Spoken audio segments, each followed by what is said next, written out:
Hello बच्चों, आज हम रसायन विज्ञान का चैप्टर नंबर 1 का लेक्चर नंबर पहला लेके आए हैं, विलयन का।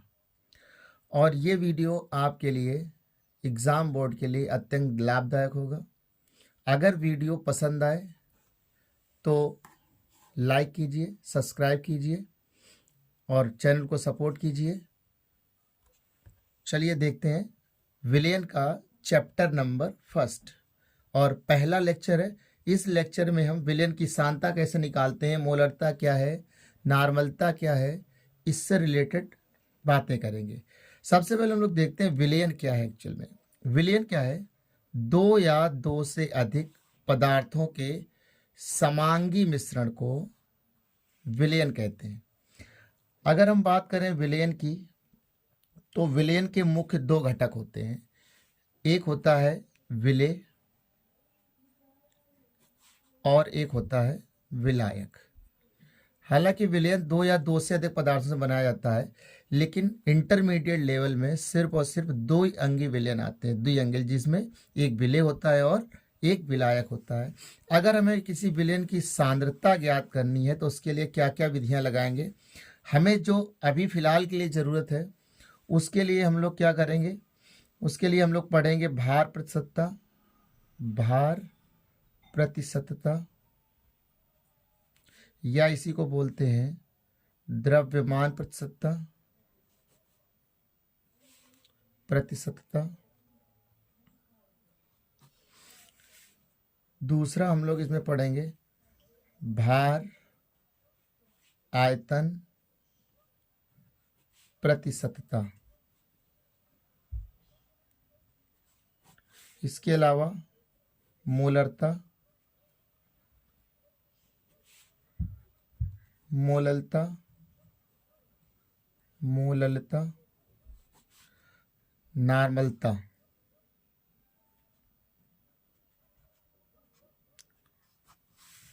और मोल प्रभाज। मोल प्रभाज एक एक करके सभी को समझते हैं। सबसे पहले भार प्रतिशतता। भार प्रतिशतता क्या है? विलेय पदार्थ की ग्राम में,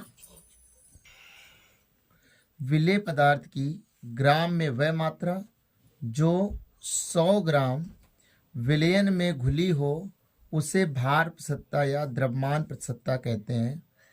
इसे W/W से प्रदर्शित करते हैं। अगर हम भार प्रतिशतता बराबर लिखें तो भार प्रतिशतता बराबर होता है विलेय का भार, विलेय का भार किस में लिखेंगे? ग्राम में, बटे विलयन का भार, ये भी ग्राम में रखेंगे। प्रतिशतता है इसलिए 100% से मल्टीप्लाई करा देंगे।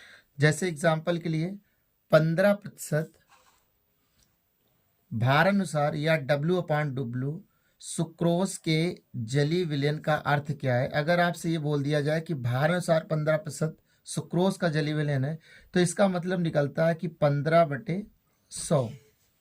इसका मतलब जो स्मॉल w है यानी सुक्रोज का भार है, सुक्रोज का भार, सुक्रोज का जो भार है वो हो जाएगा 15 ग्राम। और जो विलयन का कुल भार रहेगा, विलयन का कुल भार ये हो जाएगा आपका 100 ग्राम। यहीं से हम निकाल लेंगे विलायक का भार। विलायक का भार बराबर हो जाएगा, टोटल विलयन 100 है, माइनस कर देंगे उससे 15 ग्राम, तो ये आ जाएगा 85 ग्राम। इसी प्रकार भार आयतन प्रतिशतता बराबर या द्रव्यमान आयतन प्रतिशतता को W/V से रिप्रेजेंट करते हैं। इसको अगर लिखेंगे तो डिफाइन करेंगे विलेय पदार्थ की ग्राम में वह मात्रा, विलेय पदार्थ की ग्राम में वह मात्रा जो 100 ml विलयन में घुली हुई हो, भार अपान आयतन प्रसत्ता या W/V प्रसत्ता कहलाती है। अगर भार आयतन प्रसत्ता बराबर लिखें, आयतन प्रतिशतता बराबर, तो ये हो जाएगा विलेय का भार किस में रखना है, ग्राम में, बटे विलयन का जो आयतन लेंगे इस बार ml में लेंगे, विलयन का आयतन ml में, आयतन ml में इंटू 100%। मतलब अगर हमसे बोल दिया जाए कि 10% W/V या भार आयतन प्रतिशत, भार आयतन से एथिल अल्कोहल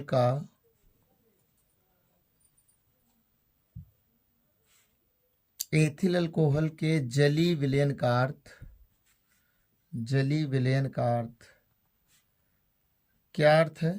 इसका मतलब ये है कि 10% है, यानी 10 बटे हो जाएगा 100, तो इसमें जो विलेय का भार रहेगा, विलेय का भार बराबर आ जाएगा 10 ग्राम। विलयन का आयतन हो जाएगा 100 ml। विलायक का भार यहाँ से नहीं निकाल सकते हैं, उसके लिए आप फार्मूला यूज करेंगे, विलयन का घनत्व बराबर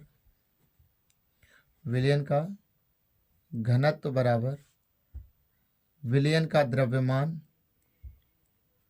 बटे विलयन का आयतन, यानी घनत्व बराबर द्रव्यमान बटे आयतन। अगर विलयन का द्रव्यमान और घनत्व पता है तो विलयन का आयतन निकल आएगा, और अगर आपको द्रव्यमान निकालना तो घनत्व से आयतन का गुणा करा देंगे, जो ऑलरेडी आपको 100 दिया रहेगा, घनत्व दिया, द्रव्यमान निकाल लेंगे। जब यहाँ से विलयन का द्रव्यमान आ जाएगा तो विलायक को निकालने के लिए क्या करेंगे, विलयन के द्रव्यमान से 10 को घटा देंगे, इस तरीके से आपका निकल आएगा। नेक्स्ट आता है विलयन की नॉर्मलता। किसी विलयन के 1 लीटर में घुले विलेय के ग्राम तुल्यांकों की संख्या को विलयन की नॉर्मलता कहते हैं। नॉर्मलता को स्मॉल n से प्रदर्शित करते हैं, इसका मात्रक ग्राम तुल्यांक प्रति लीटर होता है। अगर हम यहाँ से नॉर्मलता बराबर लिखें तो नॉर्मलता बराबर हो जाएगा विलेय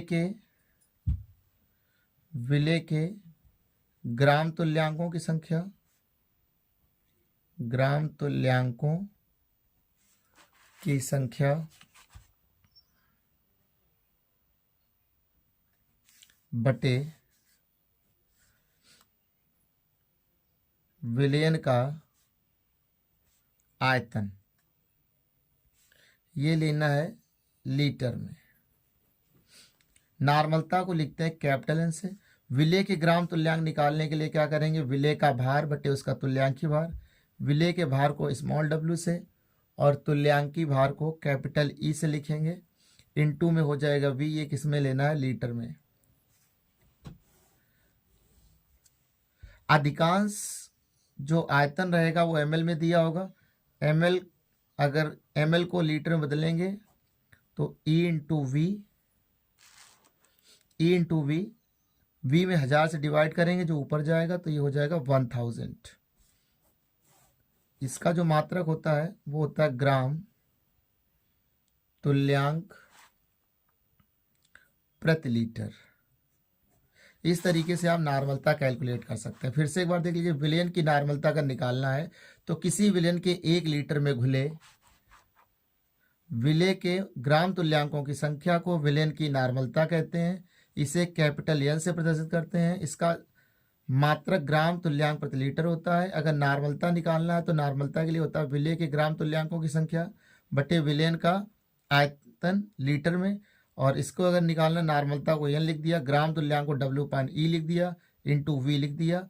ये लीटर में रखना है, लेकिन सवालों में क्या होगा, आपको ml में दिया होगा, तो 1000 से डिवाइड करेंगे, लीटर में कन्वर्ट करेंगे तो ये आ जाएगा 1000 ऊपर। तो ये फाइनली आपका नॉर्मलता का फार्मूला है।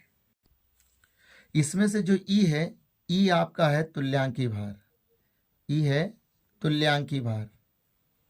और आपको अगर तुल्यांकी भार कैलकुलेट करना है तो उसके लिए आपको क्या करना होगा, उस अणुभार, जिस पदार्थ का तुल्यांकी भार निकालना, उसका अणुभार बटे उसकी जो संयोजकता है उसको लगाएंगे। अगर अम्ल है तो उसकी क्षारकता लगाई जाती है, अगर क्षार है तो उसकी अम्लता को लिखते हैं। और आपका जो W है वो विलेय का भार रहेगा, विलेय का भार। V आपका आयतन रहेगा, विलयन का आयतन, विलयन का आयतन।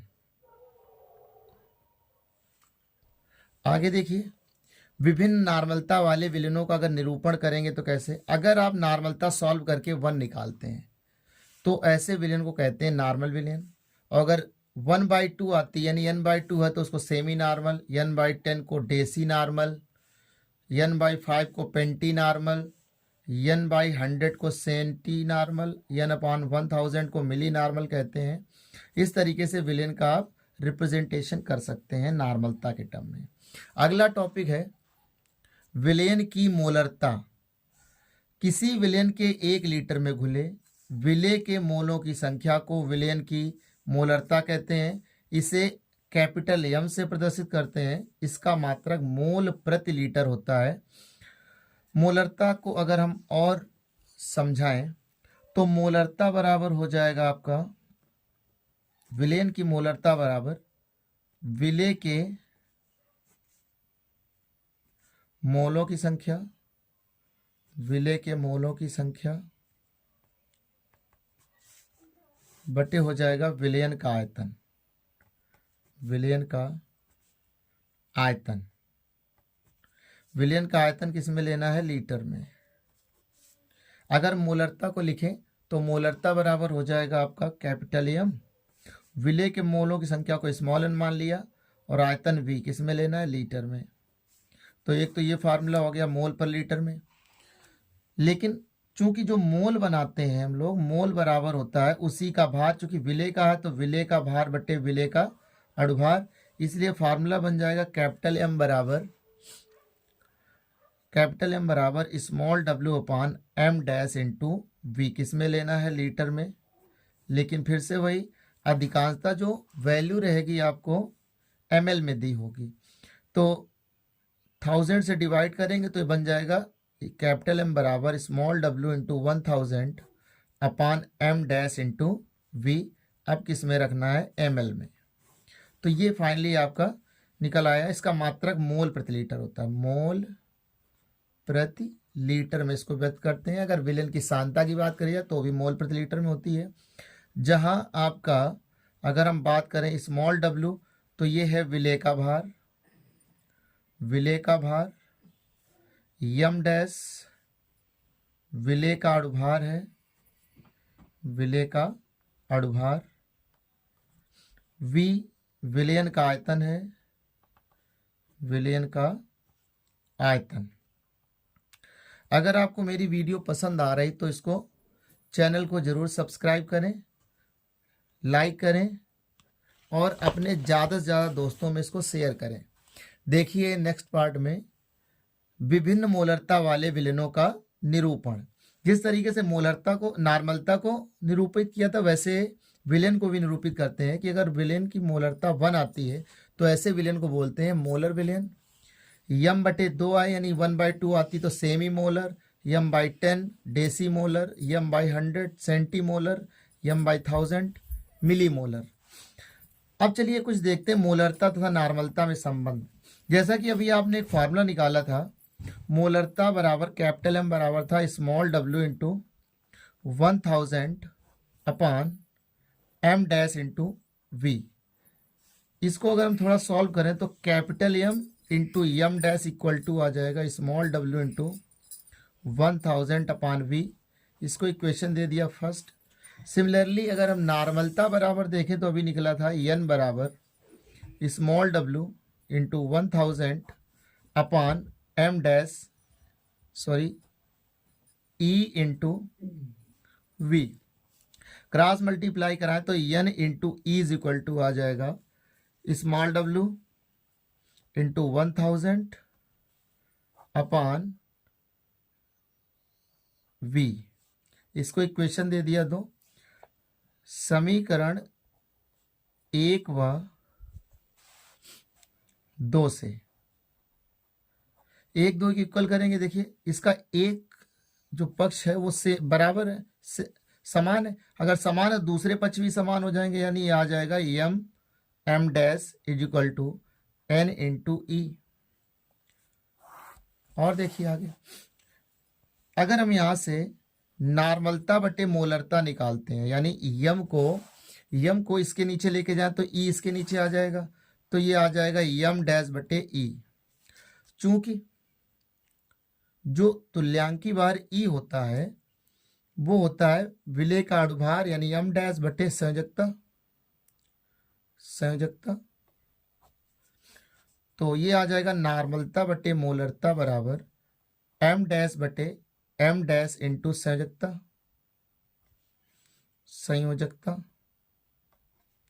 यम डैश से यम डैश कट जाएगा तो फाइनली आ जाएगा कैपिटल एम बटे capital M is equal to संयोजकता। ये रहा नॉर्मलता और मोलरता में संबंध, नॉर्मलता बटे मोलरता बराबर संयोजकता। नेक्स्ट टॉपिक देखते हैं मोलरता। किसी विलायक के 1 किलोग्राम में घुले विलेय के मोलों की संख्या को विलयन की मोललता कहते हैं। इसे स्मॉल एम से प्रदर्शित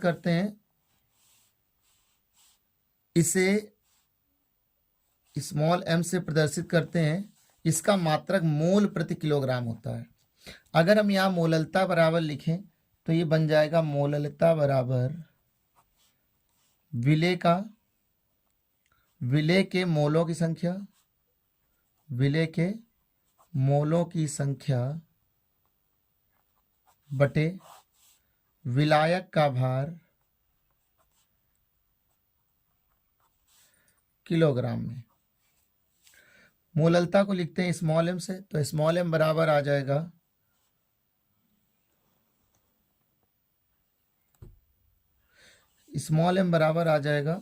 small N upon capital W. किस में रखना है? किलोग्राम में। चूंकि जो स्मॉल एन है वो है विलेय का भार बटे विलेय का अनुभार, तो स्मॉल डब्ल्यू बटे आ जाएगा यम डैश। इसको अगर फॉर्मूले में अप्लाई करेंगे तो ये आ जाएगा स्मॉल एम बराबर small W M dash into capital W.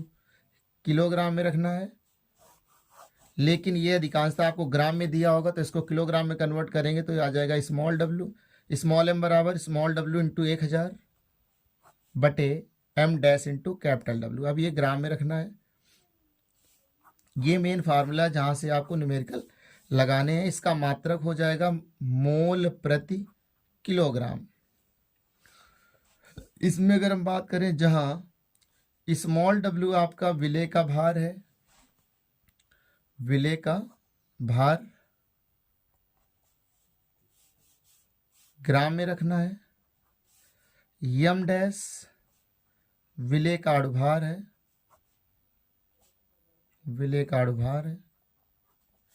Capital W विलायक का भार है। अगला टॉपिक है मोल प्रभाज या मोल अंश।